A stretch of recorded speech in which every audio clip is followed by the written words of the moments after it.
So that's where I'm at. And At I a think, certain point, you just got to focus on keeping your own house in order, for lack of a better term. hell yeah, dude. I mean, and I'm like, I did go like, cause I wrote a newsletter to my subscribers about a month ago. And I was like, activism is dead. I'm taking a break, and I'm just going to. I don't know how long we have before the bombs go off or whatever the fuck's going to happen. Aliens are coming, or there's always something, And I'm going to go if it is my last day on Earth, or if this is the collapse. What do I want to be doing, right? What what gives me joy, and that's writing, being a writer, you know, going and reading comic books, going to cinema, playing my guitars, petting Yeah. my dog, shit like that. And I'm like, look, I got a birthday coming up, and I'll be closer to half a century old than normal. And it's like, hey, I had the chance to come up in the 80s and the 90s, so I had freedom, right?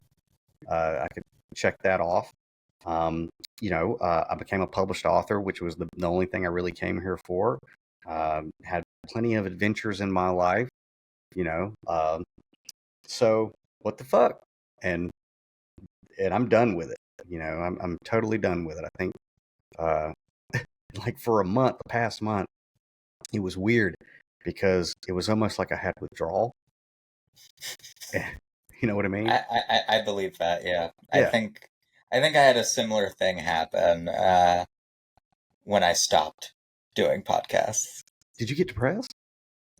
Not really. It's weird. Depression has never been a huge problem for me. Anxiety has been the bigger problem in my life, but depression has never been a big thing for me. Mm-hmm. It comes and goes, but never been a big thing. I got very busy right after I stopped podcasting, so I don't know if I had time to be depressed that I wasn't doing it anymore. I was fucking right. I think, the past month or so, when I was like, okay, I'm never doing this shit again. Um, I learned later I had developed diurnal mood variation, which, I've never even heard of that. right, neither had I. But it was like, oh my God, because of the way I have my life designed, I don't have to show up to a 9 to 5, thank God.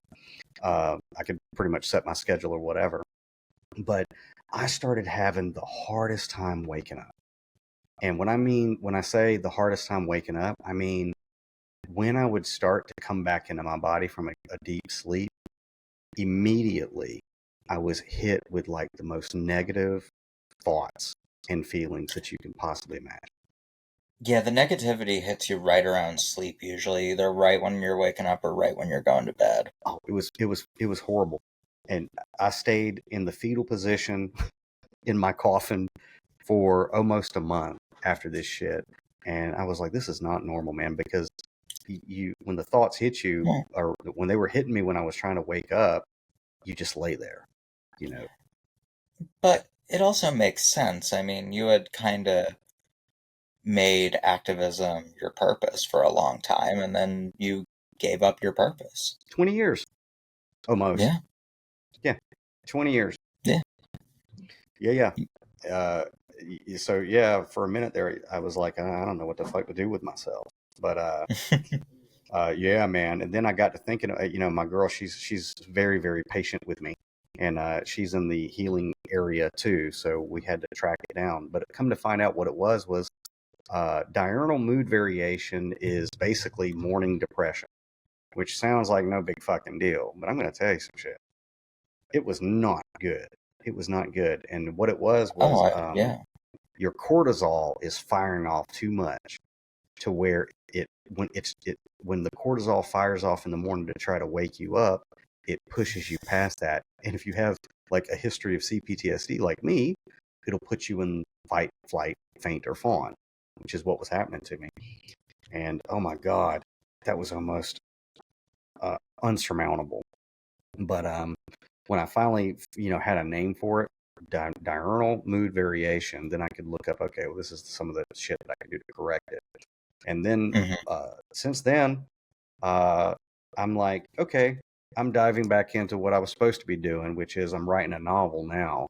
And now that I've started doing that, you know, now the only time I really think about politics or political activism is, I have to work in technology. And so there's no way you're not going to see a headline here or there. But at this point, it's like, I'm retired. I'm retired from all this shit. And I'm okay with it. I came to a similar conclusion when I started school, because I got to a place where I realized I was a lot happier without it. Yeah. I was busy, I was stressed, but I was so much happier without focusing on the anxiety of it all. Yeah. And now that I've gone through my transition period, me too, man. Like the past 3 or 4 days where I finally put it to bed. It's kind of like, somebody dying. It's like I'm like, wait, I can get up and do what I want with my day.